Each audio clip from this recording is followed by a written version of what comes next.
योगी अखिलेश के बीच चले बयानों के तीर, सदन बनी कोर्ट, यादगार बन गया है यूपी का बजट सत्र। यूपी विधानसभा का बजट सत्र शुक्रवार को अनिश्चितकाल के लिए स्थगित हो गया। विधानसभा के बजट सत्र में 11 दिन की कार्रवाई हुई। इस दौरान सदन 36 मिनट के लिए स्थगित हुई। कुल 83 घंटे 15 मिनट सदन की कार्रवाई हुई। विधानसभा अध्यक्ष सतीश महाना ने होली की शुभकामनाएं के साथ सदन की कार्यवाही अनिश्चितकाल के लिए स्थगित करने की घोषणा की। लेकिन यह बजट सत्र कई मुद्दों के लिए यादगार रहेगा, खासकर नेता प्रतिपक्ष अखिलेश यादव और नेता सदन यानी सीएम योगी आदित्यनाथ के बीच जबरदस्त बहस की वजह से। इसके अलावा विधानसभा में विशेषाधिकार हनन के मौके पर विधानसभा कोर्ट में बदल गई और अभियुक्तों को 1 दिन कारावास की सजा भी सुनाई गई। बजट सत्र के आखिरी दिन सामान्य कार्यवाही कुछ देर के लिए रोक दी गई। सदन को कोर्ट के रूप में बदल दिया गया। इसके बाद 18 साल पुराने एक मामले के 6 अभियुक्त पेश किए गए। इसके बाद उन्हें 1 दिन का कारावास सुनाया गया। विशेषाधिकार हनन मामले में 2004 में 6 पुलिस वालों ने बीजेपी विधायक के साथ मारपीट की। स्पीकर ने अपना फैसला सुनाया और रात 12 बजे तक पुलिस वालों को सदन में कैद रहने का कहा। ये एक स्पेशल में बंद रहे। योगी ने समाजवाद को बताया बहरूपिया ब्रांड। बुधवार को सीएम योगी ने समाजवादी नेताओं की नीतियों को आलोचना करते हुए कहा कि समाजवादी पार्टी के नेता खुद को ताकतवर बनाने के लिए समाजवाद का इस्तेमाल कर रहे हैं। योगी का कहना था कि देश समाजवाद से नहीं चलेगा बल्कि राम राज्य से चलेगा। शिवपाल सिंह यादव पर तंज कसते हुए योगी ने कहा, आपकी प्रगतिशील समाजवादी पार्टी कहाँ गई?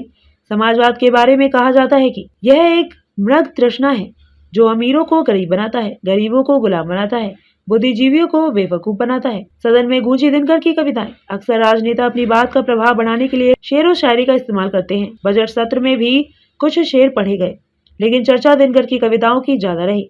असल में सपा जातीय जनगणना पर बहुत जोर दे रही थी। सीएम योगी आदित्यनाथ ने इसके जवाब में कहा कि जाति जाति का शोर मचाते केवल कायर क्रूर। ये पंक्तियां थी कवि रामधारी सिंह दिनकर के खंड काव्य रश्मि रथी की। अब इस पर पलटवार करने के लिए अखिलेश यादव अगले दिन सदन में यह किताब ही खरीद लाए, लेकिन पलटवार उल्टा पड़ गया। वह सदन में अटक अटक कर कविता पढ़ने लगे तो हंसी मजाक होने लगा। इस पर उन्होंने भी झेप कर कहा, आज ही यह किताब खरीद कर लाए हैं। अगले दिन योगी ने वही पंक्तियां पूरे लय के साथ पढ़ी जिसमें अखिलेश अटक रहे थे। वन डिस्ट्रिक्ट वन माफिया बनाम, वन डिस्ट्रिक्ट वन माफिया बनाम, one district one product. Akhilesh Yadav ने बजट पर चर्चा के दौरान कहा था कि असल में one district one product Sapa सरकार की देन है। योगी सरकार के कार्यकाल में इसका केवल मजाक बनकर रह गया है। इस योगी ने पलटवार करते हुए कहा, आपने वन डिस्ट्रिक्ट वन प्रोडक्ट तो नहीं दिया, वन डिस्ट्रिक्ट वन माफिया दे दिया। हर जिले में एक माफिया था, कोई वन माफिया, कोई भू माफिया, कोई खनन माफिया। आपने जो शूल बोए उन पर हमने बुलडोजर चलाकर फूल उगाए। सदन में समाजवादी पार्टी ने विपक्षी पार्टी के नाते योगी सरकार की बुलडोजर नीति की खूब आलोचना की। इस पर योगी ने सपा सरकार के कार्यकाल से अपने कार्यकाल की तुलना करते हुए कहा कि शूल तो आपकी सरकार में बोए गए, उन्हें ठीक करने के लिए रोड रोलर और बुलडोजर चलाया और प्रदेश के नागरिकों के लिए फूल उगाने का काम किया। चाचा शिवपाल के बहाने अखिलेश पर निशाना। इस बजट सत्र की एक और खास बात यह रही कि इसमें बीजेपी की ओर से लगातार शिवपाल यादव पर कमेंट होते रहे। बीजेपी की ओर से कहा जाता रहा कि शिवपाल यादव को उनकी पार्टी में यथा योग्य सम्मान नहीं मिल रहा है।